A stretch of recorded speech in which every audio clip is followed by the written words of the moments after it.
Kalau saya ingin mempromosikan seseorang di perusahaan saya, apakah saya harus melakukan assessment dulu terhadap karyawan saya untuk melihat mereka memang fit atau enggak untuk dipromosikan?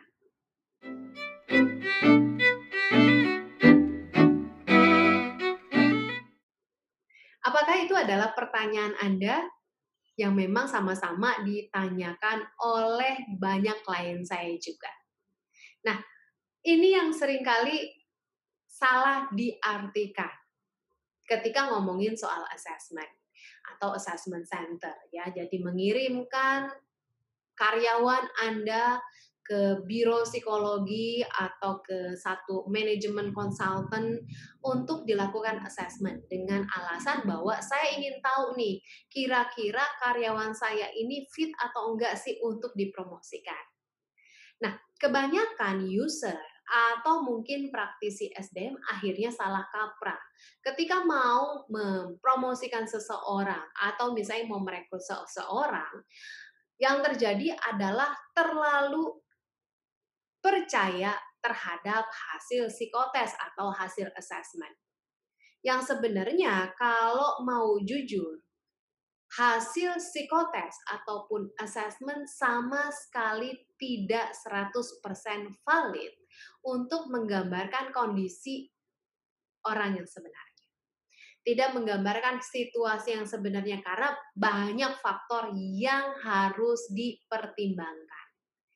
Yang pertama adalah faktor kesiapan kandidat dalam mengikuti assessment. Ya, banyak kali situasi di mana saya temukan mereka yang mengikuti assessment itu menjadi tidak percaya diri. Karena apa? Karena dia merasa diamati perilakunya. Akhirnya alih-alih menunjukkan kinerja yang biasanya dia lakukan di pekerjaannya, ia berusaha untuk faking good atau terlihat baik oleh asesor. Yang kemudian dinilai oleh asesor, waduh orang ini faking good nih, orang ini kurang oke, ini ada sesuatu yang dia sembunyikan dan sebagainya. Oke, itu yang pertama. Lalu yang kedua adalah selain tadi situasinya kurang tepat juga dipengaruhi oleh kondisi emosi seseorang. Kalau kondisinya lagi nggak fit secara psikologis, biasanya yang terjadi adalah hasilnya juga kurang optimal. Ya, kenapa? Karena dia nggak fokus tuh sama proses assessment-nya ketika assessment terjadi. Entah karena memang lagi banyak pekerjaan di posisinya saat ini, lagi banyak tekanan karena harus ngejar sales, atau mungkin ada situasi yang sangat tidak menyenangkan di rumahnya. Itu juga mempengaruhi hasil assessment. Lalu yang ketiga adalah proses assessment itu sendiri. Apa sih yang diukur? Benar nggak assessment yang dilakukan benar-benar mengukur apa yang ingin diukur. Ini seringkali juga menjadi tantangan tersendiri. Saya baik menemukan di perusahaan-perusahaan, mereka punya yang namanya kamus kompetensi atau ukuran penilaian tertentu. Yang sebenarnya ketika dilihat, seringkali mereka sendiri nggak paham apa yang dinilai, apa yang diukur. Termasuk indikator perilaku yang diharapkan muncul secara fakta atau realitanya. Lalu kemudian isi dari penilaian tersebut atau kompetensi atau apapun yang dipakai untuk melakukan assessment kan harus diinterpretasikan oleh si asesor. Kalau asesornya punya jam terbang yang tinggi, ia punya kekuatan, punya sensitivitas yang tinggi untuk melihat perilaku tertentu. Termasuk apabila asesor ini juga memahami kompetensi yang memang mau diukur atau parameter yang ingin diukur dalam assessment tersebut. Kalau enggak, hasilnya bisa fatal. Maka yang ketiga ini penting sekali. Jadi sebelum praktisi SDM atau misalnya pemilik bisnis mengirimkan seseorang untuk melakukan assessment, pastikan dulu tuh parameternya udah bener belum. Kalau parameternya belum benar, hati-hati kemungkinan yang diukur juga bisa salah. Ya, ini seringkali terjadi. Lalu yang keempat adalah asesornya sendiri. Nah, asesor juga mempengaruhi hasil dari penilaian.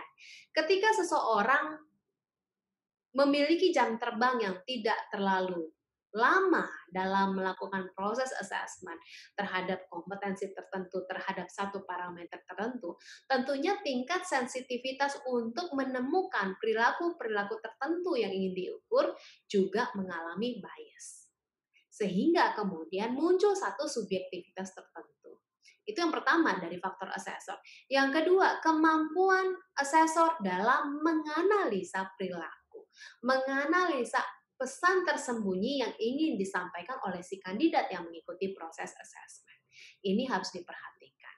Dan yang ketiga adalah apakah parameternya memiliki kesetaraan antara yang ditentukan dengan cara seorang asesor itu melihat parameter tersebut.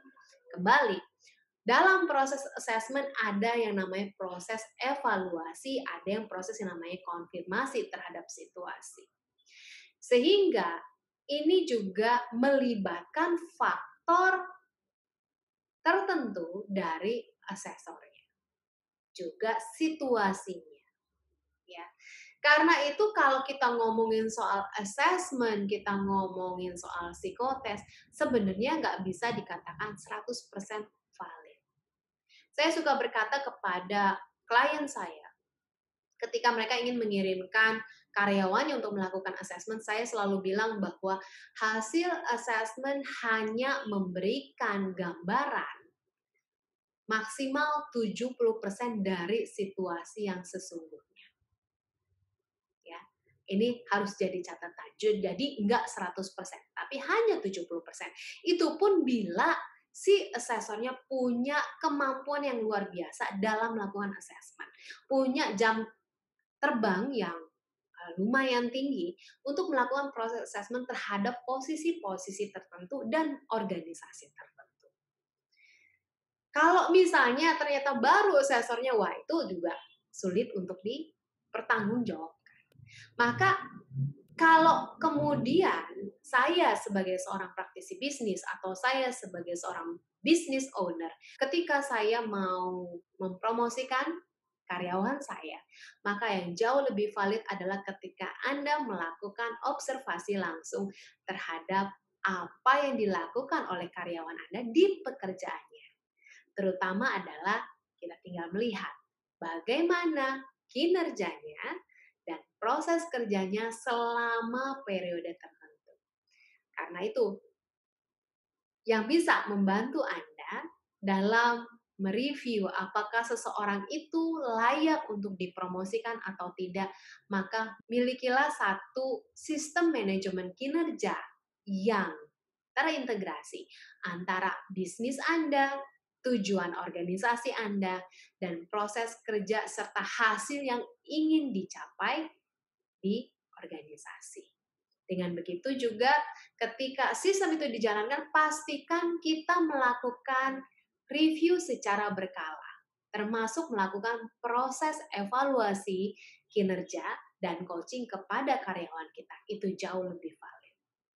Kalau teman-teman punya pengalaman terkait dengan promosi atau suksesi karir, silahkan kasih komentar di sini dan kasih juga masukan kira-kira apa aja sih yang bisa saya sharingkan terkait dengan pengembangan SDM pada video selanjutnya.